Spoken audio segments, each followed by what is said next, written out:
صحابہ نے فرمایا کہ صحابہ کو حضور نے یہ ارشاد فرمایا کہ بنی اسرائیل کے اندر ایک شخص تھا، اس نے سفر شروع کیا اور وہ ایک ایسے جزیرے کے اندر پہنچ گیا کہ جہاں کوئی آبادی نہیں تھی۔ خالق کائنات کی بارگاہ کے میں وہ دعا کرتا ہے، یا اللہ اس سمندر نے وچ ماں ایک ایجا جزیرہ عطا کر دینا کہ جتھے ماں کوئی تک نہ سکے، کوئی مجھے دیکھ نہ سکے۔ اللہ رب العالمین کا حکم ہوا، وہ ایک جزیرے کے اندر، پانی کے اندر جزیرہ تھا، اس کے اندر رب کائنات اسے پہنچا دیتے ہیں۔ اب وہ رب العالمین کی بارگاہ میں عرض کرتا ہے، یا اللہ ادھر میں کروں گا تیری عبادت، مجھے دیکھے کوئی نہ۔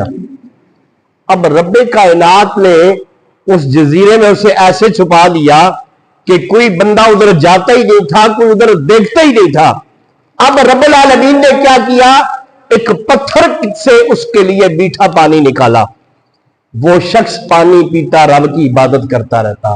ایک انار لگا دیا، صبح تازہ انار کھاتا، شام کو تازہ انار وہ توڑ کے کھا لیتا۔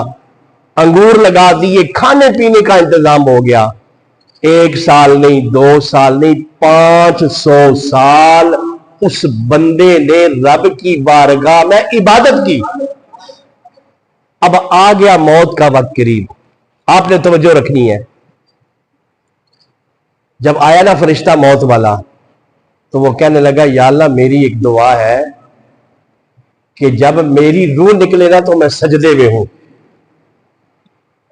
اب اللہ رب العالمین نے حکم دیا، اسرائیل جب یہ سجدے میں ہو نا تو روح نکال دینا۔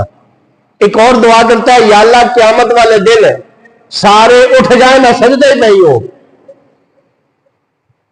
مجھے نہ ادھر گرانا نہ ادھر گرانا، سجدے میں ہی میں پڑا رہوں، بس جہاں میری روح قبض ہو میں ادھر ہی رہوں۔ اب صحابہ سے حضور مخاطب ہو کے فرماتے ہیں کہ میں نے جبرائیل سے کئی مرتبہ پوچھا کہ اس بندے کا کیا حال ہے،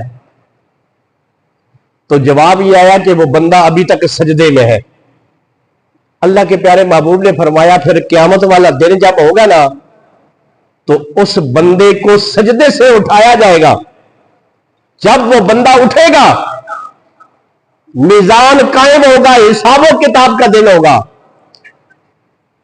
تو اس شخص سے جب حساب لینے کا وقت آئے گا نا تو وہ بندہ کہے گا، یا اللہ ایک طرف میرا نامہ اعمال رکھنا اور دوسری طرف جو ہے وہ پلڑا نیکیوں والا، اور ایک طرف جو ہے اپنی نعمتوں والا جو پلڑا ہے وہ تو رکھ دینا۔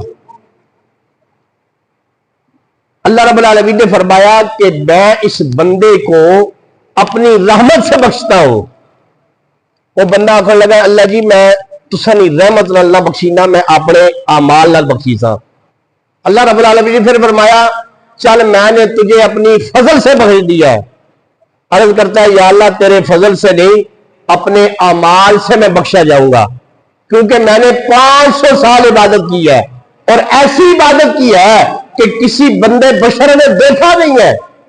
اللہ رب العالمین فرمائیں گے، چلو فرشتوں ایسے کرو، ایک آنکھ نکال کے اس کی پلڑے میں ڈالو، یہ رب کی نعمت ہے، سنیے۔ دوسرے پلڑے میں 500 نیکیاں رکھو، 500 سال کی نیکیاں رکھو، 500 سال کی عبادت رکھو، 500 سال کے سجدے رکھو، 500 سال کا قیام رکھو، 500 سال کا رکوع رکھو، 500 سال کا سجدہ رکھو، 500 سال کی عبادت رکھو۔ جب رکھی گئی نا تو جو آنکھ والی نعمت کا پلڑا ہے نا وہ باری ہو گیا، 500 سال والی نیکیاں اوپر چلی گئی، تھوڑی آنکھ کی نعمت بڑی۔ اس ٹائم رونے لگا، یا اللہ تیری تو ایک آنکھ کی نعمت کا میں شکر نہیں ادا کر سکا، تو سارے وجود کا میں شکر کیسے ادا کر سکتا ہوں؟ مولا پھر وہ جو میں نے خوراک کھائی تھی، وہ پانی پیا تھا، وہ انار کھائے تھے، وہ انگور کھائے تھے، تیری نعمتوں کو شمار کیا تھا، میں نے اپنے اوپر استعمال کیا تھا، اور یہ سورج، یہ چاند، یہ آب و ہوا، یہ ساری تیری نعمتیں تھی نا۔ اب جب ان کا شمار ہوگا تو میرے پلے تو کچھ بھی نہیں رہے گا. تو پھر ایک شاعر نے بڑی خوب یہاں بات کی نا کہ عدل کرے تے تھر تھر کمبل وڈیا عملہ والے تے فضل کرے تے بخشے جاون میں ورگے منہ کالے. تو بات یہ ہے کہ جب اللہ کریم ہمیں بخشے گا تو اپنے فضل سے، ورنہ ہم تو ایک ایک نعمت کا بھی شکر ادا نہیں کر سکتے. تو اس رب کی نعمت کا شکر یہ ہے کہ تیری آنکھ کھلے، تو ہر اس کام سے رک جائے کہ جس کام سے اللہ اور اللہ کے رسول نے منع کیا ہے. اور یہ نہیں کہ تیری آنکھ کھلے تو ٹی وی پہ ناچ گانا دیکھے، موبائل پہ ناچ گانا دیکھے، بلکہ تیری آنکھ کھلے تو اپنے والدین کی طرف محبت کی نگاہ سے دیکھ. تو دیکھے گا ایک تیری اس نعمت کا شکریہ بھی ادا ہو جائے گا اور رب تجھے حج مقبول کا ثواب بھی عطا فرما دے گا. تو تمام نعمتیں جو اللہ کی دی ہوئی ہے نا، ہم نے ان نعمتوں کا استعمال صحیح کرنا ہے. جب ہم استعمال نعمتوں کا صحیح طریقے سے کریں گے، یعنی اس بات سے رک جائیں گے جس سے اللہ نے ہمیں روکنے کا حکم دیا ہے، اس بات کو ہم کریں گے جس بات کا اللہ اور اللہ کے رسول نے ہمیں حکم دیا ہے، تو پھر ان نعمتوں کا شکر ادا ہوگا. اللہ کریم